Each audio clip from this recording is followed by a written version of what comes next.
Assalamualaikum warahmatullahi wabarakatuh. Alhamdulillah wassalatu wassalamu ala Rasulillah wa ala alihi wa sahbihi wa man wala amma ba'du. Apa kabar kalian semua hari ini? Mudah-mudahan selalu dalam keadaan sehat dan baik ya. Baik, insyaallah hari ini kita akan membahas tentang matematika dengan materi sifat operasi hitung. Apa sih sifat operasi hitung? Baik, langsung kita mulai ya.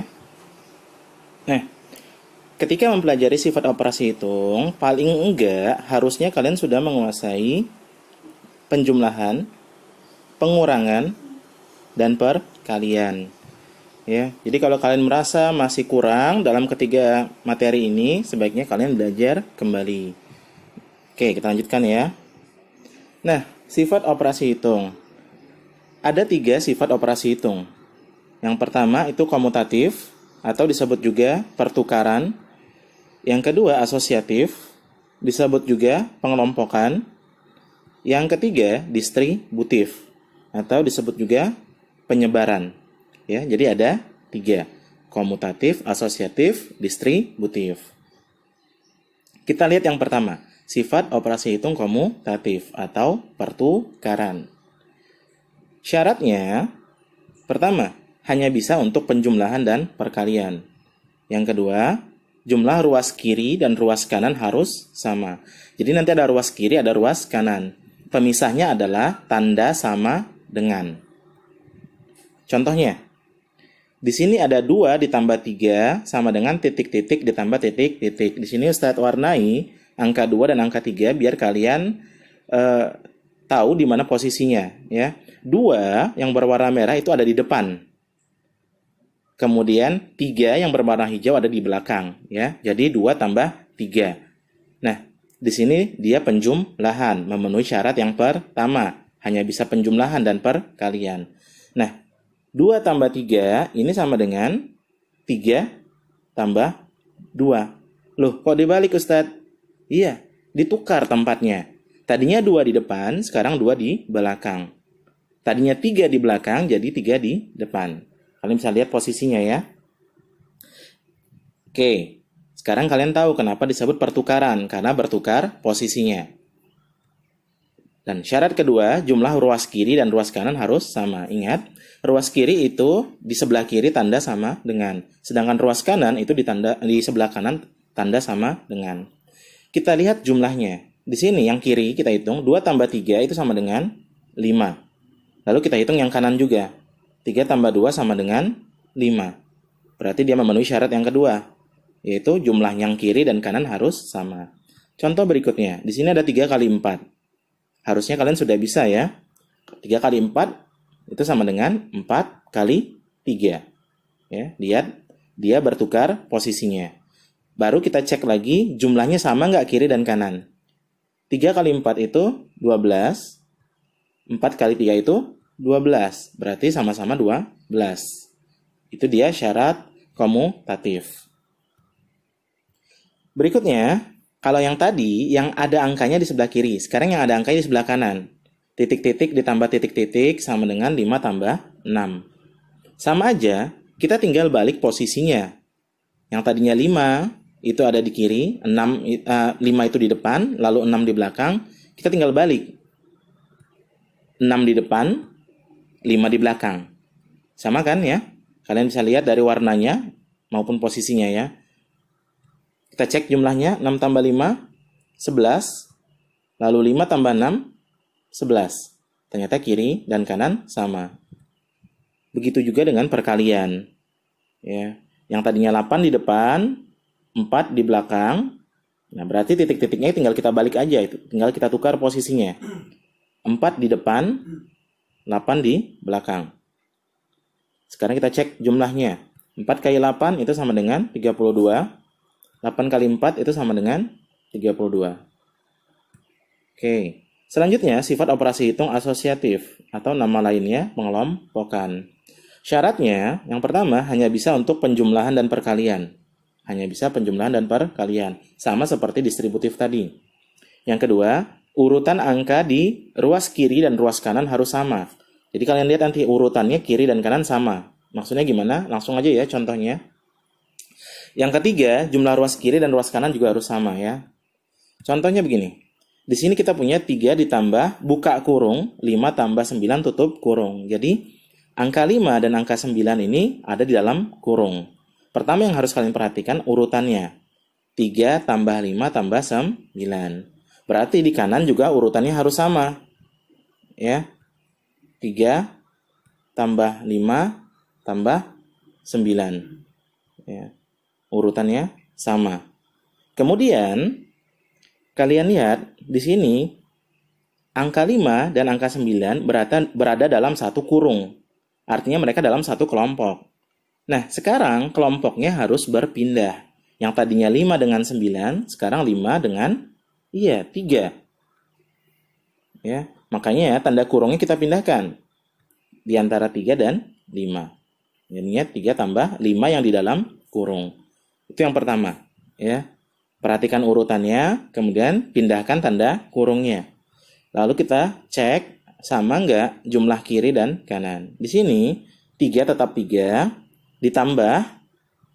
Nah, di sini jumlah yang di dalam kurung ya, 5 tambah 9 itu 14. Lalu kita jumlahkan 3 tambah 14 itu sama dengan 17. Nah, yang kanan sekarang, yang dalam kurung, kita jumlahkan 3 tambah 5 sama dengan 8. Tambah, ya. Karena di atasnya tambah, ya ini kita tambahkan juga. 8 tambah 9, itu sama dengan 17. Ternyata kiri dan kanan sama.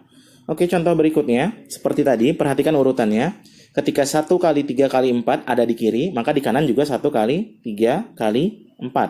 Sama ya, urutan kiri dan kanan angkanya. Itu yang pertama, kalau asosiatif. Kemudian tanda kurungnya. Yang di sebelah kiri tanda kurungnya itu 1 dan 3. Berada dalam satu kurung. Berarti yang di kanan harus ada yang berpindah. Ya, kurungnya 3 dengan 4. Nah, kalau sudah berpindah kurungnya, kita cek jumlahnya. Di sini, yang dalam kurung dulu kita kerjakan. 1 kali 3 sama dengan 3. Karena dia kali, kita kalikan dengan 4. 3 kali 4 hasilnya 12. Oke, yang kanan sekarang kita cek. 1 tetap 1 kali dalam kurung di situ 3 kali 4 itu sama dengan 12. Maka 1 kali 12 itu sama dengan 12. Ya, sama kiri dan kanan jumlahnya. Contoh lain, nah tadi yang sebelah kiri yang ada isinya. Sekarang sebelah kanan yang ada isinya, sedangkan sebelah kirinya kosong. Sama aja. Pertama yang kalian lakukan adalah urutkan angkanya sama dengan yang terisi di sebelah kanan. 2 tambah 8 tambah 5. Berarti di sebelah kiri juga 2 tambah 8 tambah 5. Baru perhatikan tanda kurungnya. Tadinya 2 dengan 8. Berarti sekarang 8 dengan 5. Lihat ya. Itu kenapa disebut pengelompokan. Karena kelompoknya berpindah. Sekarang cek jumlahnya. Periksa jumlahnya. 2 ditambah, dalam kurung di sini ada 8 tambah 5. Sama dengan 13. 2 tambah 13 sama dengan 15. Lalu di sebelah kanan, dalam kurung itu 2 tambah 8 sama dengan 10. 10 ditambah dengan 5. 10 tambah 5 sama dengan 15. Sama kiri dan kanan. Contoh berikutnya, perkalian sama aja. Di sini ada 2 kali 3 buka kurung, 4 kali 5 tutup kurung. Isikan angkanya sesuai urutan yang ada. Di sini 2 kali 4 kali 5 berarti yang kosong juga 2 kali 4 kali 5. Lalu tanda kurungnya tadi 4 dengan 5 berarti sekarang 4 dengan 2. Cek berapa jumlahnya. Dalam kurung 2 kali 4 itu sama dengan 8. Karena dia dikali, kita kalikan juga 8 kali 5. Hasilnya 40. Sekarang yang kanan, 2 dikali 4 kali 5 dalam kurungnya, itu sama dengan 20. 2 kali 20 sama dengan 40. Sama ya, kiri dan kanan. Dia memenuhi syarat. Oke, itu asosiatif. Sekarang kita lanjutkan, sifat operasi hitung distributif atau penyebaran. Syaratnya, yang pertama, hanya menggunakan operasi hitung perkalian, penjumlahan, dan pengurangan. Pembagian gimana, Ustaz? Ya, pembagian tidak ada. Yang kedua, jumlah ruas kiri dan ruas kanan harus sama. Ya, contohnya, di sini kita punya 2 kali buka kurung 3 tambah 4. Sama dengan, nah, kalian kalau mengerjakan seperti ini, kalian siapkan dulu 2 buah tanda kurung. Ya, di sini kalian perhatikan, ya, di sini tanda kali, maka di dalam tanda kurung juga kali. Ya, di sini kali. Di dalam kurung ini tanda tambah, maka di sini tanda tambah. Oke ya. Kita lihat gimana cara mengisinya. Di sini kan angka 2 nih di depannya. Sebelum tanda kali ada angka 2. Maka kalian isikan di sini dan di sini. Ya, sesuai posisinya. Karena 2 di depan, maka kita letakkan angka 2 di depan, di dalam kurung. Oke. Sekarang di sini 3 nih. Di kurung pertama kita isi dengan angka 3. Lalu setelah angka 3 kan ada angka 4. Maka di kurung kedua kita tuliskan angka 4. Ya. Sekarang sudah terisi, saatnya kita memeriksa sama enggak jumlah kiri dan jumlah kanan. Ingat ya, kiri dan kanan pemisahnya adalah tanda sama dengan. Di sebelah kiri sama dengan itu kiri, di sebelah kanan sama dengan itu kanan. 2 dikali, di dalam kurung itu 3 tambah 4 sama dengan 7. 2 dikali 7 sama dengan 14. Sekarang yang kanan. Dalam kurung pertama 2 kali 3 sama dengan 6. Ditambah kurung yang kedua 2 kali 4 itu 8. Maka 6 tambah 8 sama dengan 14. Sama hasilnya ya. Nah, contoh berikutnya. Di sini kita punya 3 kali 4. 3 kali buka kurung 4 dikurang 2. Tutup kurung. Di sini kita perhatikan kembali ya. Selalu ada 2 tanda kurung, ya. Kalau di kirinya 1 tanda kurung, berarti di kanannya ada 2 tanda kurung. Itu yang pertama. Terus bagaimana cara mengisi tanda kurung? Perhatikan ini. Setelah tanda 3 ini ada tanda kali, ya. Maka di dalam kurung ini kali, ya. Seperti ini tadi ini kali, maka dalam kurungnya juga kali dan kali. Kemudian di sebelah kiri ini, di sini ada 4 kurang 2. Tandanya kurang ya. Maka penghubung atau tanda di antara kedua buah kurung ini adalah kurang. Oke ya, itu cara membuatnya. Kemudian gimana cara mengisinya? Pertama, lihat di sini ada angka 3. Posisinya di depan. Kita letakkan di depan juga 3 ya. Jadi dalam kedua kurung tersebut di depannya adalah angka 3. Kemudian di sini ada angka 4. Kita letakkan angka 4. Setelah angka 4 ada angka 2 ya. Maka di sini kita letakkan angka 2. Setelah terisi ya, kita tinggal periksa sama enggak jumlah kiri dan kanan. 3 dikali dalam kurung 4 kurang 2 itu sama dengan 2. 3 kali 2 sama dengan 6. Oke, yang kanan 3 kali 4 itu 12. Dikurang kurung yang kedua 3 kali 2 sama dengan 6. 12 kurang 6 sama dengan 6. Ya, ternyata sama kiri dan kanan. Dia memenuhi syarat distributif.